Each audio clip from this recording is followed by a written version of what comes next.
커피 수업하기 전에 우리가 커피 교육을 받는 목적부터 한번 짚고 넘어가 보자. 커피 수업을 듣는다라는 것은 한 두 가지로 나눌 수가 있죠.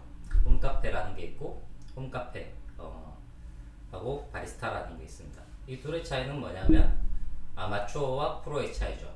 자, 여러분들이 아마추어는 뭐고 프로는 뭔지에 대해서 한번, 저는 근본적으로 아마추어하고 프로의 차이는 돈을 받느냐 받지 않느냐의 차이라고 생각합니다. 자, 커피 수업을 할 때 나는 내가 커피를 맛있게 만들어 마시기 위해서 커피를 배운다. 그런 사람들은 커피를 배워서 내가 마시고 싶은 커피를 뽑아 먹으면 돼요. 바리스타 교육은 내가 마실 커피가 아니라 다른 사람이 마실 커피를 만들기 위해서 내가 커피를 배우는 거죠. 그런 사람들이 있어요. 커피를 배우는 사람들 중에 내 커피를 판다고 생각하는 사람이 있어요. 돈을 받고 커피를 팔면서 내 커피를 파는 사람들이 있어요. 그 사람이 만들고 있는 그 커피는 내 커피가 아니라 그 사람의 커피죠. 그 사람이 나에게 커피를 만들어 달라고 돈을 지불했고, 내가 만들고 있는 이것은, 이 커피는 내게 아니라 돈을 지불한 사람의 것. 프로의 개념에서 더 많은 사람을 만족시킬 수 있는 커피를 만드는 사람이 더 능력이 있는 바리스타라고 생각하셔도 됩니다. 굉장히 다양한 사람들이 있고 굉장히 다양한 취향의 커피가 있겠죠.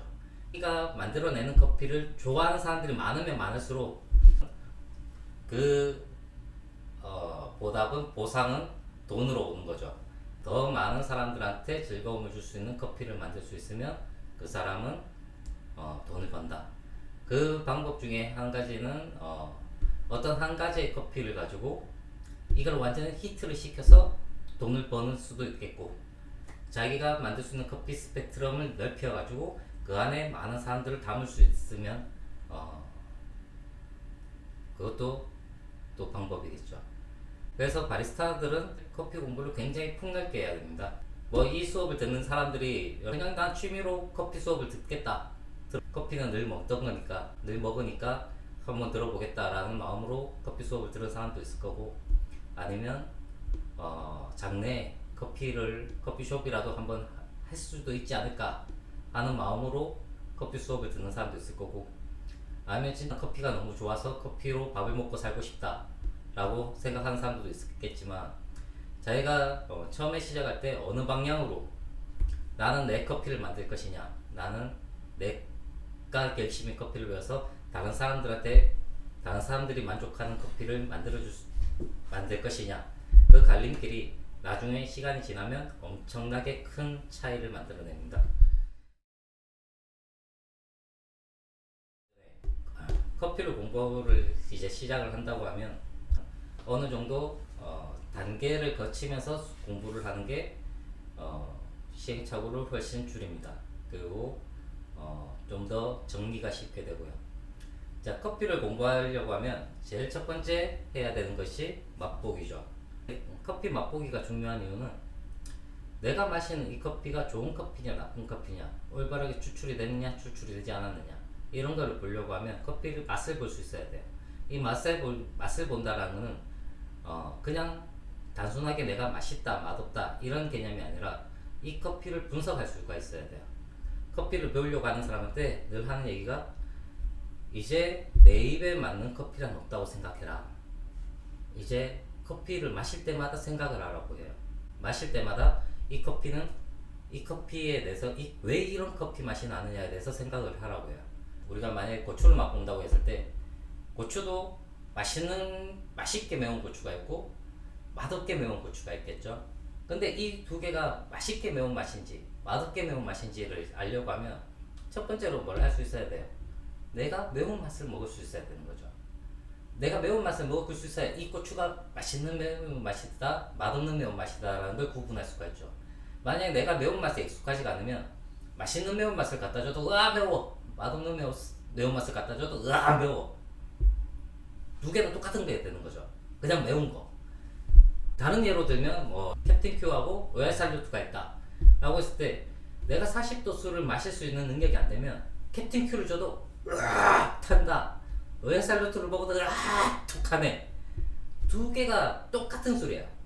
근데 내가 40도 술을 편안하게 마실 정도의 훈련이 돼 있으면 로얄 살루트 같은 거는 딱 먹자마자 목 넘김이 와 예술이다 이렇게 되는 거죠. 커피의 맛에 익숙해진다는 건 뭐냐면 쓴맛에 익숙해진다는 거예요. 그래야 커피 수업을 시작할 수가 있죠. 내가 만약에 커피를 추출하는데 내가 커피를 먹을 줄 몰라. 내가 커피를 먹을 줄 모르면 계속 물만 태우는 거죠. 이거는 사실 물만 나는 커피를 만드는 거는 커피 수업을 할 필요도 없어요. 그냥 커피 갈아가지고 거기다 물 이렇게 물 스치기만 해도 돼요. 그러면 물만 나요. 검은색 물이 나오죠. 그런 커피를 배우자고 커피 수업을 하는 건 아니죠. 커피 맛보기를 해서 어느 정도 맛에 익숙해지면 그 다음에 추출을 공부하는 겁니다. 추출은 내가 커피 금방 얘기한 대로 내가 커피를 뽑았는데 이 커피가 너무 진해가지고 이게 진한데 내가 커피 맛을 볼 줄 모르면 이게 똑바로 뽑힌 커피인지 안 뽑힌 커피인지 구분할 수가 없겠죠. 내가 맛을 볼 줄 모르는데, 그러니까 내가 맛을 볼 줄 모르는 상태에서 커피를 추출하고 그걸 공부한다라는 건 사실 이상한 짓이죠. 그거 어차피 구분 안 되는데 그냥 아무렇게나 먹으면 되는 거지. 그래서 실제로 커피를 추출을 공부한다고 하는 거는 맛을 먼저 볼 수 있어야 된다. 맛을 볼 수 있고 난 뒤에 그 다음에 추출이 들어간다. 그리고 커피 추출이라고 하는 거는 뭐 에스프레소를 뽑는다든가 핸드드립으로 추출한다든가 뭐 그런 거를 얘기를 하는 거고요. 이 추출이 끝나고 그 다음에 로스팅으로 넘어가는 겁니다. 이 커피를 볶는 과정을 로스팅이라고 하는데, 이 로스팅을 내가 커피를 아무것도 할 줄 모르는 상태에서 그냥 로스팅이 들어갔다. 커피가 맛이 없어. 이게 로스팅이 똑바로 안 돼서 맛이 없는 건지, 내가 추출이 똑바로 안 됐기 때문에 맛이 없는 건지 구분할 수가 없어요. 이해가시죠? 이거를 내가 구분을 하려고 하면 먼저 커피를 내가 완전하게 똑바로 추출할 수 있는 실력이 되어야 로스팅을 하고 난 뒤에 이 로스팅된 원두를 또 평가할 수가 있는 거예요.